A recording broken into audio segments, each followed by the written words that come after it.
बांग्लादेश ने पहले भारत को गालियां दी, बुरा भला कहा। उसके बाद जब मन नहीं भरा तो भारत के खिलाफ बेरख्तार ड्रोन तैनात कर दिए जो कि उसने तुर्की से लिए थे, और इन ड्रोन से वो भारतीय सीमा पर इस समय निगरानी रख रहा है।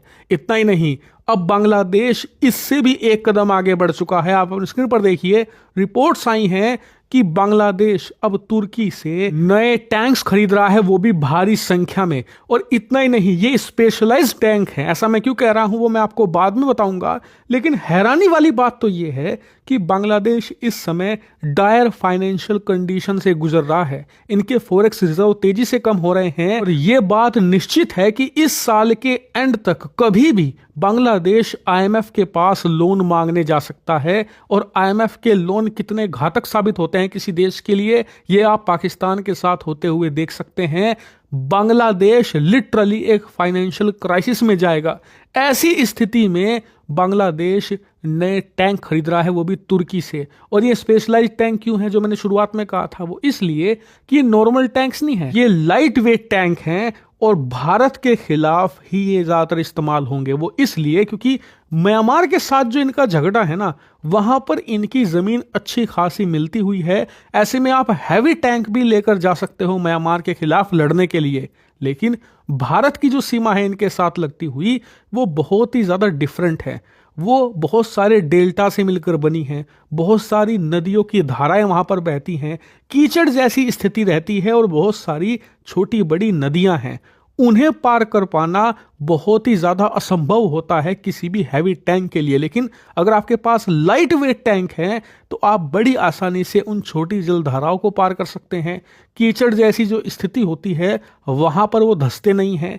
इसके अलावा भारत और बांग्लादेश की सीमा पर बहुत सारे मैंग्रोव के जंगल हैं, जिसे सुंदरवन के जंगल आपने नाम सुना होगा।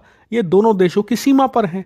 वहां के जंगलों से निकालने के लिए आपको छोटे और लाइट वेट टैंक ही चाहिए। इसीलिए जो ये टैंक खरीदे जा रहे हैं ये स्पेशली भारतीय सीमा के लिए ही हैं। और सबसे खास बात, ऐसा नहीं कि 10-15 की संख्या में खरीद रहे हैं।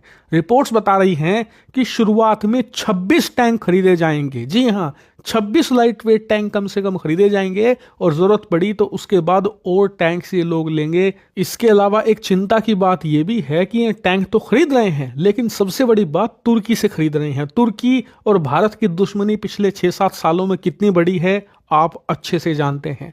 इस वजह से इन टैंक के बांग्लादेश पहुंचने में जो तुर्की का इन्फ्लुएंस है बांग्लादेश में, वो भी बढ़ेगा। और आप जानते ही हैं कि तुर्की और पाकिस्तान मिलकर काम करते हैं। यही कारण है कि ये डील भारत के लिए बेहद चिंताजनक है। हालांकि अब भी आप कहोगे कि यार, अब से 3 दिन पहले ही तो बांग्लादेश की सेना का प्रमुख कह रहा था कि हम भारत को दुश्मन नहीं मानते, भारत के साथ कोऑपरेशन करेंगे, भारत तो दोस्त देश है, और बांग्लादेश के अंदर किसी को नहीं सोचना चाहिए कि भारत दुश्मन है। तो बात आपकी सही है, बयान इन्होंने ये दिया था अब से 3-4 दिन पहले। लेकिन एक बात मुझे साफ साफ बताइए, क्या दोस्त देश पाकिस्तान की सेना को अपने देश में बुलाते हैं, या दोस्त देश आपके खिलाफ ड्रोन तैनात करते हैं ताकि आपकी जासूसी, आपकी निगरानी रखी जा सके?